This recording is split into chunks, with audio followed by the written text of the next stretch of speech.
Welcome to FranCoach's Franchising 101 podcast series. Here, we talk about all things franchising. What is it all about? Is it for you? How do you find the best one to own? And so much more. Now your host, Tim Parmeter. Hello, everyone, and thanks for tuning in to the Franchising 101 podcast. I am Tim Parmeter, founder and CEO of FranCoach and your podcast host. Today, we are going to talk about a pretty simple topic, but I think one of the main things we try to get across to folks with FranCoach and with this podcast, and that is very simply, franchise ownership is significantly, and I mean significantly more attainable than most people realize. We're going to talk about that today, and some of the kind of the factors that go into that. But first, let's do a little self promotion here, right? So, FranCoach, who are we? We are a national search firm, and we are dedicated to working with individuals who are interested in franchise ownership. We are partnered with well over 500 of the top franchisors in the country, and that spans nearly 60 industries. And our goal is to help clients find the absolute best franchise to own. After, of course, we help them understand how attainable it is. And our goal of the Franchising 101 podcast is very simply to educate people on all aspects of franchise ownership. And today, I think, really is probably we're on episode 93 today, which I can't believe we made it past episode 3, right? To begin with, when this all started a year and a half ago.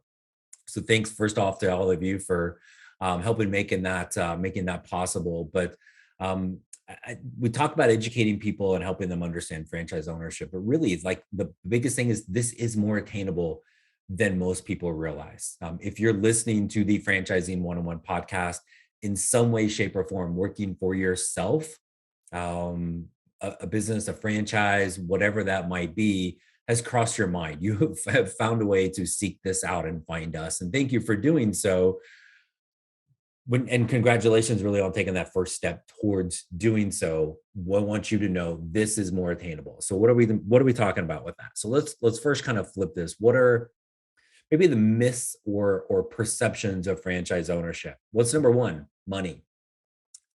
Most people, and myself included, before I started this journey into this crazy world of franchising 7+ years ago, thought, oh my gosh, if I want to own a franchise, it's going to take hundreds of thousands, if not millions of dollars. The big stuff, the things we all know about, our pals at Entrepreneur Magazine, entrepreneur.com, a couple months ago, released their annual top 500 franchise list. What's sitting right there at the top? Like one of our myth franchises, Taco Bell, right? I'd say show of hands, how many people have $2 million to invest in a brand new Taco Bell? Okay. So I'm guessing not a lot of people are holding their hands up, mine are down, right? So that's what we think of. And we think, oh my gosh, it's going to take all this money. Number two, I think, is really, there's 3 things. And number 2 is I'm limited to what I already know and what I've already done. And that's because the corporate world beats that into our head. If I work in a particular industry, that's the only thing that I can do. And in franchising, it's typically the complete opposite. But again, it's just something that is, the longer we've been in the corporate world, the more we just are forced to believe the only thing we can do is what we've done. And then the number 3 is that, like, oh my gosh, I'm going to own a business. I'm going to work, all these crazy hours, and which is interesting for folks coming out of the corporate world, because so many, and I think, to be honest, the older generation, people, like me, got a little white somewhere, whatever that might be, wear those hours like a badge of honor. Oh, I work 80 hours, I work 100 hours. First of all, you're probably lying, right? Or you're doing so because you're, I don't know, maybe not very efficient or avoiding something else, whatever. I can go into a whole thing on that. But that's the perception of the like, as a business owner. Oh my gosh, I got to work 7 days a week and nights and weekends and all of these hours. And the reality of it is, in franchising, none of those things are the case. Yes, if you want Taco Bell, you're going to spend a couple $1 million, right? But the vast majority of things out there that we work with, and again, we are partnered with well over 500 franchises, a little over half don't require a brick and mortar retail space. So those are very low level investments. industry, the hours, all of those things are really myths that are not, they're not true, right? So let's talk about those, kind of break those down a little bit. So from a financial perspective, number one, again, are there things that are hundreds of thousands of dollars or millions of dollars to invest in? Absolutely. The aforementioned Taco Bell, the McDonald's, right? All of those big standalone things are going to be, they're going to have two commas in it. A lot of the brick and mortar, smaller things that you see, food, fitness, beauty, they might be, you might need, 100,000 plus liquid plus whatever funding thing that you're doing. But again, that's a little under half of the things out there. So all the things that don't require that true brick and mortar space, it's not as much of an investment. You don't need as much out of pocket financial. We have funding partners and funding options out there that you can get started with very little out of pocket cash. And in fact, we've got a couple ways you don't need any cash out of pocket to make this happen from a funding perspective. And then again, some of those things that don't require retail space are a much, much lower investment, lower overhead, tend to be quicker ramp up because you don't have that 6, 9, 12-month build out of something from a brick and mortar space, right? So simply financially, it's not always that high in investment. And in reality, it's usually the opposite end of what that looks like. Through the funding options, we can get away at times with little to no cash out of pocket. You can utilize your own resources financially. Retirements, equity are two big ones, right? That again, we already have the money sitting there in some capacity, right? And then again, we don't have to have things that are those high dollar investments, right? But then what about the industry, right? And we've talked about this on numerous podcasts, but franchises aren't looking for an owner with industry experience because rarely are you going to be the doer. Taco Bell owners aren't in there rolling that taco for you every single day, right? That's not their job. There are multiple layers removed from that. Example we always use is you be the biggest slob on the planet and own a cleaning franchise. They're not looking for you to be a cleaner, right? And again, we're not here at FranCoach promoting being a big slob, but I'm like, if you were, every time you're interviewing somebody new to be an employee, have them interview by cleaning your messy house, right? You're not the doer, so they're not looking at that industry experience. I can probably count on one hand the number of franchises we work with that really do actually want some sort of industry experience. And even then, it's a preferred, not a required, right? So that's kind of the industry piece of this.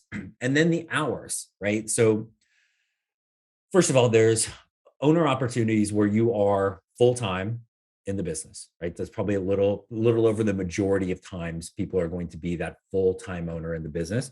But we also have the ability for you to be part time, or the kind of the industry term is a semi absentee owner, which is the fancy way of saying, hey, you're a part time owner. You're going to spend 10 to 15 hours a week working on this business because you've got another gig. In fact, we just did episode 90. I had to look. We talk all about the semi-absentee model, right? And I want to come back to that in a second. But as a full-time owner, as a full-time franchise owner, if I hear somebody in that role and they say to me, "Oh my gosh, Tim, I'm working 80 to 100 hours a week as a franchise owner of franchise X," I'm going to call them out on one of two things. One, they're lying, right? Slash, they don't know how to do math to add how many hours they're working. Or two, they are not following the plan set out by the franchisor. And again, recurring theme in this, the main thing any franchise is looking for in a potential owner has nothing to do with skill set, background, experience. It has to do with, can you follow a plan? And no franchise, none, absolutely none, is going to expect you or want you as a full-time owner spending 80 plus hours a week running your business.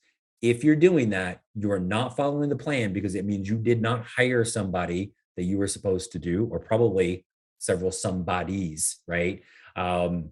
Your inability to manage people, or cheapness, right? Those are not reasons that should be there, right? So you should not be working that level. Are you going to work hard? Yes, you're going to work hard. It's your business, right? And probably anybody that wants to be a business owner already has that kind of drive, determination, competitiveness, that's looking for, again, the control over their level of success versus working for somebody else. So are you going to work hard? Yes, but you're going to work normal hard, not like the over the top, ridiculous, badge of honor crap of 80 to 100 hours a week. It's not going to happen. And if it is, you're not following the plan. You're too cheap to hire somebody, or you just refuse to hire somebody because you thinking you're wearing a red cape with an S. You're not, and you're going to struggle as a franchise owner, right? So that's that piece of the hours, right? And even if it is something that is brick and mortar, even if it is a Taco Bell, right? It's not your job to be there, right? You're not manning the midnight to 7 a.m. shift, right? You've got layers of management. Again, follow the plan that the franchise has given you for that. We had somebody not so long ago looking at a small kind of boutique food franchise, and they had spoke to one of the owners in the kind of the validation process. And the owner was like, "Oh yeah, I'm here, 6 days a week, and get here about 10 and leave about 8 o'clock." And our client was kind of freaking out, right? Like, "Oh my gosh, that's terrible. I don't want to work those hours." Like, did you ask them, like, is that what they choosing to do that? Like, why are they doing that? And it kind of went back, and it was that particular owner is like, "No, it's like they weren't a morning person, wanted to be there kind of through the evening during that first year of giving everything up, and they were already working on their second location. So it was kind of more by choice than anything else, and still not ridiculous, like 80 to 100 hours, right? So that's from a full-time perspective. And then the other thing with the full-time thing, back to the financial, um, we can kind of coordinate how we do the funding options with that initial investment, sometimes to help you even offset, not being not having that salary from that full-time job, right? One of my favorite quotes that I'm going to bust, I'm gonna mess up here, but something to the effect of the biggest drug out there is that paycheck, right? You get hooked on this, thinking it's the only way. It's not. We can figure out ways to get the business ramped up quicker, tap into funding options to help offset that, so you can be a full-time owner and step away from that paycheck, that's kind of trapping you, right?